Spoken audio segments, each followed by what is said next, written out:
Hello, everybody. David Shuster here. If you thought Republican House Speaker Mike Johnson was sad and depressed during the government shutdown, just wait.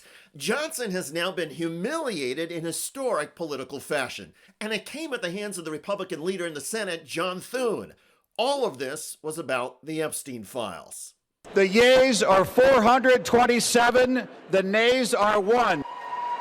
With Epstein victims watching and cheering from the gallery, the House voted in near unanimous fashion to release all the files. The bill is passed, and without objection, the motion to reconsider is laid on the table. It was a vote President Trump tried to block for months, assisted by House Speaker Mike Johnson, who kept the House out of session for 54 days. When it became obvious that more than 100 House Republicans were going to defy the president, Trump reversed course and told them to vote yes. And Johnson spoke on the House floor. Very clear, and he has nothing to hide, and that's why he's endorsed the vote today. For the survivors of Epstein's abuse, it was a moment of celebration. Ready for the next step, and we're ready to finally release the files. But Speaker Johnson said the measure would need to be amended in the U.S. Senate. And Johnson declared he had received promises from Republican Senate Majority Leader John Thune. I talked him through this with him and shared our deep concerns, and of course they share those concerns as well. And so I'm very confident that when this moves forward in the process, if and when it is processed in the Senate, which there's no certainty that that will be, that they will take the time methodically to do what we have not been allowed to do in the House, to amend this discharge petition and to make sure that these protections are there. In response to Johnson claiming the House bill was poorly written and would hurt some of the Epstein victims, Democrats hit back hard. The Speaker thinks he knows better than the victims themselves. I mean, instead of insulting the survivors, maybe he should have shown up and listened to the survivors. The survivors are the ones who want this bill. And of course it protects the victims because we worked with the survivors in drafting the bill.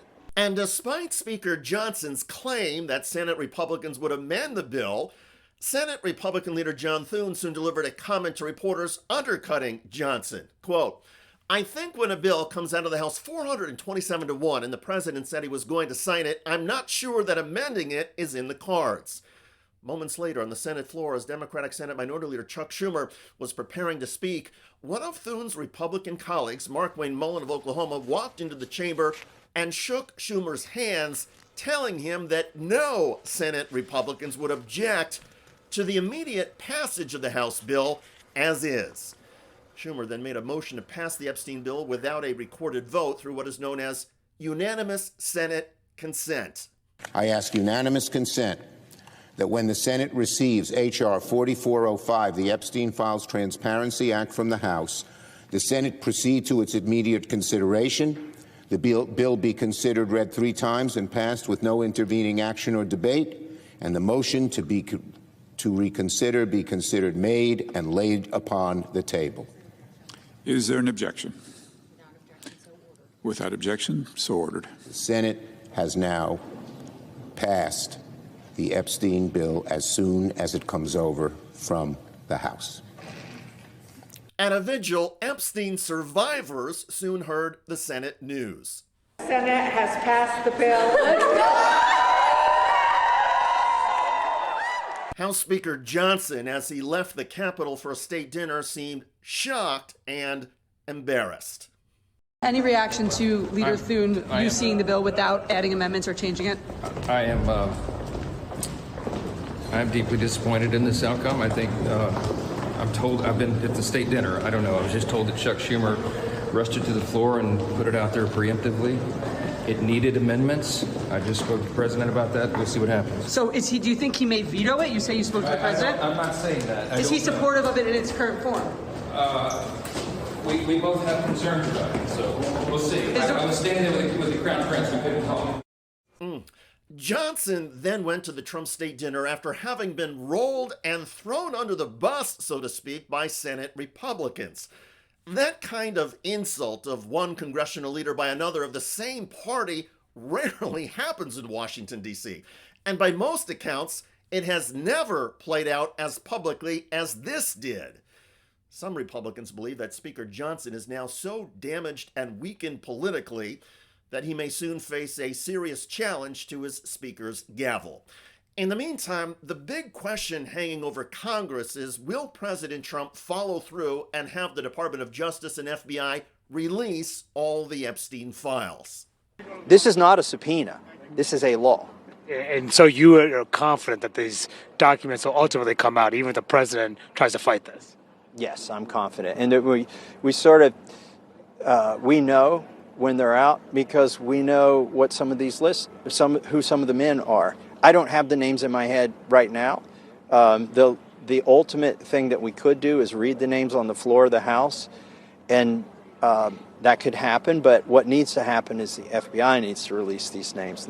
Massey and other House lawmakers know the names of 20 powerful men who were Epstein clients because the information has been passed along by lawyers for Epstein's victims. So if all of those names are not publicly released, the House will know that files are being withheld or improperly scrubbed. Also, the Trump administration, through its own incompetence, has made the editing or shredding of files, data, photographs, and videos more challenging. You see, back in March, Attorney General Pam Bondi and FBI Director Kash Patel assigned nearly 1,000 FBI and Department of Justice staff to scour the files and flag every reference and image of Donald Trump. However, Bondi and Patel initially did not put any controls or limits on the staff access or compartmentalize any of their access. In other words, 1,000 staffers had access to everything. And now, at least a few of these FBI and Department of Justice staffers are reportedly prepared to be whistleblowers for Congress if the Trump administration tries to release files that are edited or incomplete. It means that the Trump effort to bury everything is ultimately going to fail. Is this the end of the Trump presidency? Well, we will see. Donald Trump and Jeffrey Epstein were extremely close friends, the closest of friends for more than a decade.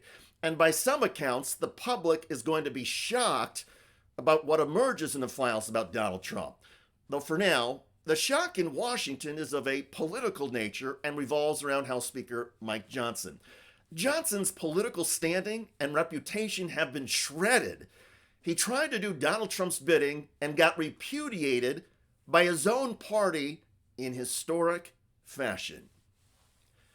By the way, one of Donald Trump's most fervent supporters in the U.S. House recently got ridiculed by a Democrat over the government shutdown. Ms. Ansari, you're recognized. Thank you, Madam Chair. Welcome back from your 8 weeks of taxpayer-funded vacation. It's good to see you, and I hope I'm going to interrupt you. Republicans I'm going to interrupt you, Please. I am sick and tired of hearing you all say we had an 8-week vacation. That's exactly what happened. I worked every day. I don't know about you. Check out that video at the link below. It generated a lot of comments on YouTube. One of the most popular is from Kevin, who wrote, "If she's sick and tired, then retire." Well said. I look forward to reading your comments about Republican House Speaker Mike Johnson getting humiliated in epic fashion by Senate Republicans. I'm David Shuster. Thanks for joining us.